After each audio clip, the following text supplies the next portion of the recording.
avec les 4 drôles de dames. C'est le dernier quart de l'année, mes amis. 2024. Oh là là, ça fait bizarre. Hein. Ça fait bizarre, mais on sera là dès début janvier. Alors, messieurs, dames, vos coups de cœur de l'année 2024. On a 15 bonnes minutes pour s'installer dans cette thématique-là. Tiens, je vais commencer. Tiens, je tire une boule là aussi. Je vais commencer avec Julien. Quel est ton coup de cœur 2024 ? Football. Alors moi j'en ai un qui est très personnel, donc je ne sais pas si ça rentre dans... Oui, ça marche ou pas? Il faut que ça soit c'est très ouvert, oui. Très libre. Bon, bah très bien. Alors pour moi c'est très simple, hein. C'est au mois d'avril dernier, le 16 avril je crois, c'était. Mon anniversaire. C'était je suis né le 4 octobre, tu devrais t'en rappeler. Oui, c'est vrai en plus. Mois d'avril dernier, c'était le quart de finale retour de Ligue des Champions entre Barcelone et le PSG. Le PSG avait perdu 3-2, vous vous rappelez, au Parc des Princes 6 jours plus tôt. Et ça coïncidait avec les vacances scolaires ici en Angleterre. Et mes deux garçons, qui donc à l'époque avaient encore 14 ans et 11 ans, m'ont dit on pourrait venir avec toi, est-ce que tu penses que ça pourrait le faire? Et moi j'allais là-bas pour travailler bien sûr. Et je leur dis ça me faisait tellement plaisir. Donc j'ai réussi à avoir des places et on est allés tous les trois. Mon grand était déjà allé voir le PSG à domicile à l'extérieur, on était allés ensemble. Mais le deuxième, celui du milieu, il était jamais allé vraiment, il était allé qu'à domicile, jamais à l'extérieur. Et donc voilà, pour moi 2024 ça restera pour toujours ce match à Montjuïc avec mes garçons pour voir le PSG gagner, en plus renverser cette confrontation contre le Barça. On ne pouvait pas vraiment célébrer parce qu'on était avec des supporters du Barça tout autour de nous. Donc on célébrait chaque but doucement jusqu'à la fin du match où on a pu exploser. Et aussi parce que je sais qu'il y en a qui vont écouter, parmi les ultras du PSG qu'on a croisés à la fin du match et qui ont été super sympas avec mes garçons, qui ont fait des high five, qui les ont félicités, qui étaient contents de voir des jeunes là avec leur maillot du PSG de Zaïre Emery, de Kylian et tout ça. Voilà, et pour moi, ça restera un moment gravé pour toujours, exceptionnel d'avoir partagé avec deux de mes trois enfants cette soirée-là avec le PSG. Bon, tu as réussi à en faire les supporters du PSG alors? Bah oui, ça ils sont obligés les pauvres. Arsenal et PSG, ils n'ont pas eu le choix. Ah bah non, mais ça c'est clair. Ça, il faut que l'affiliation soit assurée. Quoi. Mais sincèrement, pour tous les matchs que j'ai vus tout seul pour le travail ou même en tant que supporter ou des matchs que j'ai pu voir avec mon père, avec mon frère, etc. Mais d'avoir mes deux enfants là avec moi, c'était exceptionnel. Et puis, encore une fois, expérience partagée aussi, c'est plus agréable d'aller voir un match en tant que touriste, spectateur, qu'en tant que journaliste. La façon dont tu vis l'expérience match n'est absolument pas la même, bien sûr. Bon. En fait, les gens ne se rendent pas compte en fait, que c'est très dur pour nous de prendre vraiment du plaisir. Quasiment aucune émotion. Parce qu'en fait, tu es tout le temps en train de regarder en disant « Ah tiens, je retiens ça, je vais parler de ça. » Tiens, c'est un angle, l'angle, c'est-à-dire c'est par quel côté on va commenter, on va parler de ce match, etc. C'est-à-dire que c'est très dur de regarder un match sans penser à ce qu'on va raconter à la radio. Et c'est vrai que parfois, ça nous manque de vivre des matchs simplement pour le plaisir. Ça, moi, je l'ai avec le RC Lens, comme hier soir, par exemple, jusqu'à un certain moment. Comment ils s'appellent tes deux fils, Julien ? Donc Raphaël, le grand, qui a 15 ans maintenant, Maximilien, le deuxième, qui a 12 ans maintenant, et Margot, la petite dernière, mais elle était trop petite, elle, et puis elle aime moins le foot que les garçons, mais voilà. Bon, bonsoir Raphaël, Maximilien et ta dernière, ils écoutent en plus. Mon cher Johan, ton événement foot 2024, ton émotion foot 2024.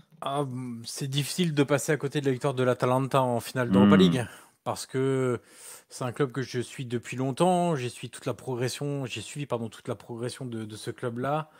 C'est une sorte d'aboutissement pour moi. Et c'est aussi montrer aux autres clubs que c'est possible. Montrer qu'on peut bien travailler, on peut prendre le temps, on peut donner le temps à son entraîneur, on peut avoir des idées.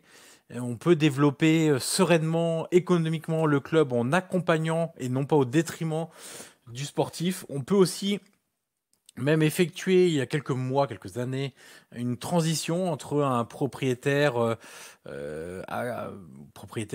actionnaire majoritaire d'un club qui est très lié à Bergame, à la région de Bergame, ancien joueur de Bergame, et qui donne la majorité de l'actionnariat à un propriétaire américain, mais un propriétaire américain qui est habitué de sport, qui est aux Celtics de Boston en NBA, et qui sait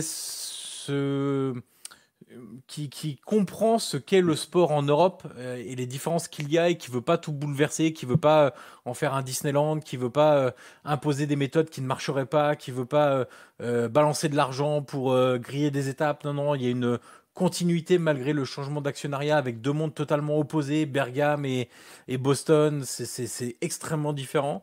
Et puis c'est aussi un homme, c'est Gasperini, c'est l'accompagnement de Gasperini depuis de longues années, le travail effectué, récompensé, lui qu'on moquait sans arrêt. Ah ouais, quand j'en parlais, ah c'est bien beau ton Gasperini, mais il a gagné quoi? Et ben maintenant, dans tes dents, il a gagné l'Europa League en battant un club qui était invaincu jusque-là, et ça a été le seul à le faire. Donc, il va peut-être enchaîner avec une Serie A. On en a encore un, et pourquoi pas. Ce qui serait encore plus magnifique et qui donnerait une résonance encore plus forte à l'année 2024, puisque on serait sur un championnat gagné à cheval sur 2024-2025. Mais vraiment, l'Atalanta, c'est trop beau, c'est trop bon pour ne pas penser à eux quand on parle de meilleurs moments. Ce que tu aimes, c'est pas tant un supporter de l'Atalanta, c'est ce que tu as aimé, tu l'as bien décrit, le travail déployé depuis de nombreuses années par Gasperini et ce club. L'un des plus intelligents d'Europe dans sa construction, dans son évolution, dans sa croissance. Voilà pour le coup de cœur 2024 de Johan. Mon cher Fredo, quel est ton coup de cœur 2024 ?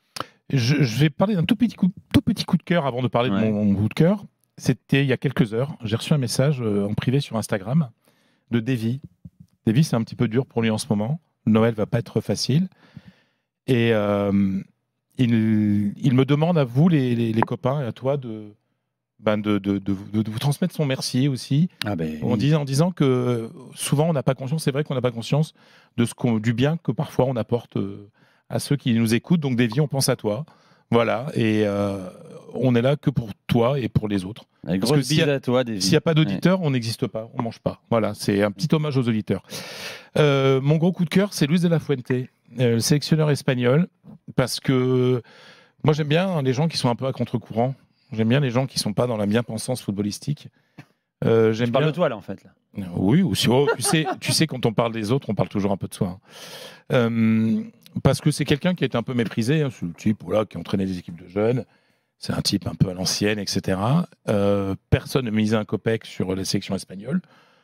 À commencer par moi. Et tous ceux qui aujourd'hui me disent « Ah ouais, de toute façon, moi je le savais, vous êtes des menteurs. » Parce que personne ne pouvait imaginer que l'Espagne gagnerait finalement aussi, pas aussi facilement, mais franchement, il n'y a aucun doute sur le fait que l'Espagne pouvait gagner en todo merecimiento, on dit, a mérité de gagner cet euro.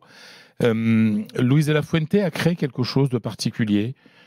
Vous savez, moi qui ai connu vraiment la guerre entre le Real et le Barça du temps de Guardiola et de Mourinho, quand des joueurs qui avaient gagné ensemble en sélection ne se parlaient plus après des matchs Real-Barça, quand j'ai vu contre la Croatie le vieux capitaine du Real Madrid, Carvajal, célébré comme personne avec l'idole montante de Barcelone, Lamine Yamal, Carvajal et Lamine Yamal, lors d'un but qu'ils avaient créé ensemble, c'est un centre de Lamal pour Carvajal.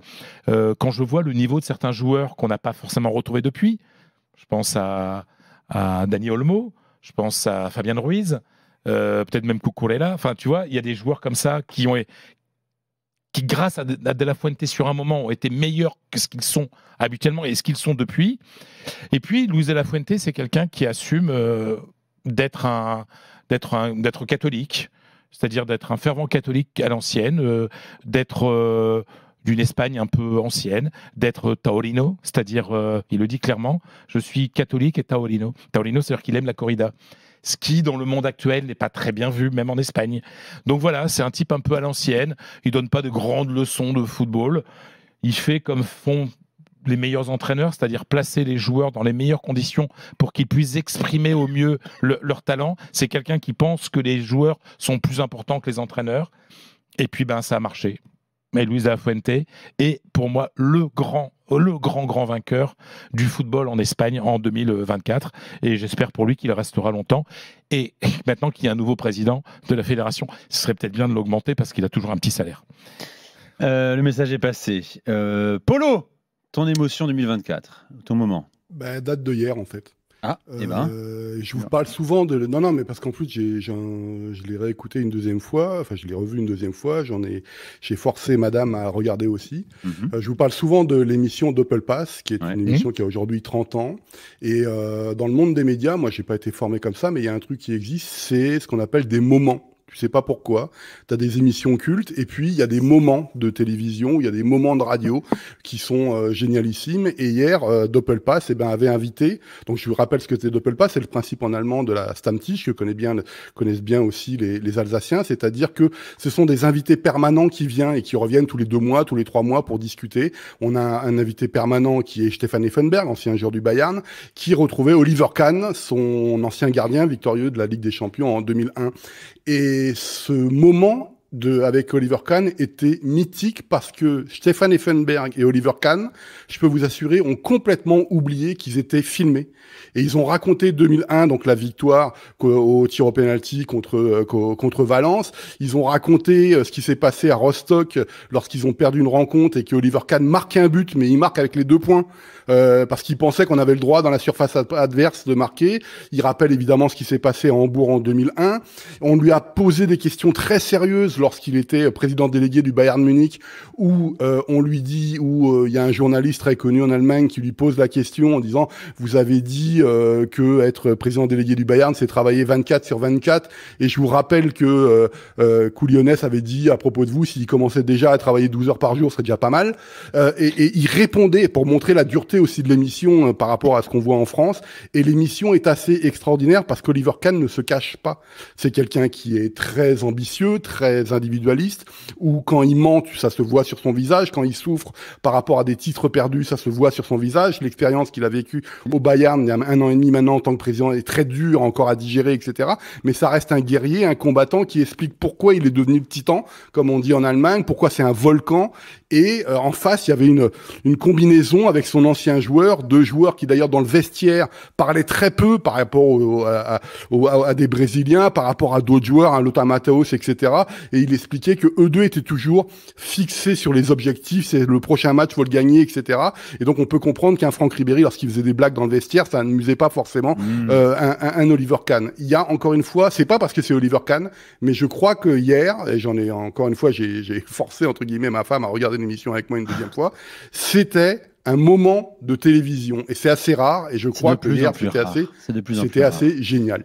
Je me souviens d'une confession d'Oliver Kahn dans un autre documentaire sur le FC Bayern à l'époque, au long cours, c'était sur Amazon, où il racontait de manière très sincère sa grave dépression aussi, mon cher Polo, qu'il avait traversée, où il n'arrivait même pas à monter les marches de sa maison, il se traînait dans les marches, tellement il était étouffé par la dépression, abattu, complètement effondré. Et Oliver Kahn, excusez-moi, Oliver Kahn qui a toujours un peu une image un peu spéciale en France, on le surnommait le singe, le monkey face en Allemagne. Il y avait aussi Peter Neururer, alors qu'on ne connaît pas forcément en France, qui est un entraîneur culte en Allemagne, notamment à Schalke, à Bochum, et c'est lui qui a favorisé l'éclosion de Jens Lehmann, par exemple, qui était le grand concurrent d'Oliver Kahn en 2006 à la Coupe du Monde, et il disait, Oliver Kahn, il lui a dit tout son respect en disant, j'ai connu différents gardiens, j'ai connu des joueurs qui m'ont parlé de toi, des gens qui t'aimaient pas, qui ceci, cela, mais jamais quelqu'un a mis en cause ton boulot, ta réputation, comment tu es devenu celui que tu es.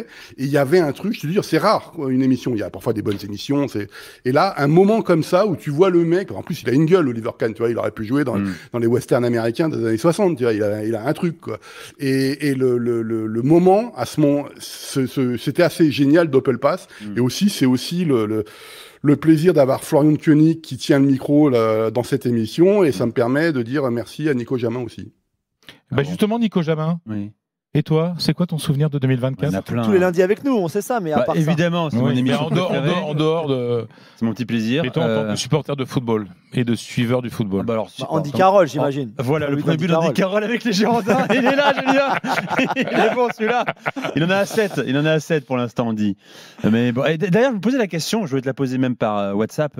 Est-ce qu'on en parle de l'histoire d'Andy Carroll en Angleterre ou pas? Ouais, j'en parle presque toutes les semaines sur les émissions que je fais en anglais. Incroyable. Ouais, vraiment. Les gens continuent à suivre. Ils le suivaient aussi quand il était à Reading, dans les divisions inférieures ici, à Amiens, pareil. Ça reste pour eux, les Anglais en plus voyagent mal. Enfin, c'est pas qu'ils voyagent mal, mais ils vont très peu à l'étranger, historiquement et puis même actuellement là. Donc pour lui d'être là-bas, d'être embarqué dans cette incroyable aventure finalement, de relever un des clubs historiques du football français, ils aiment ça.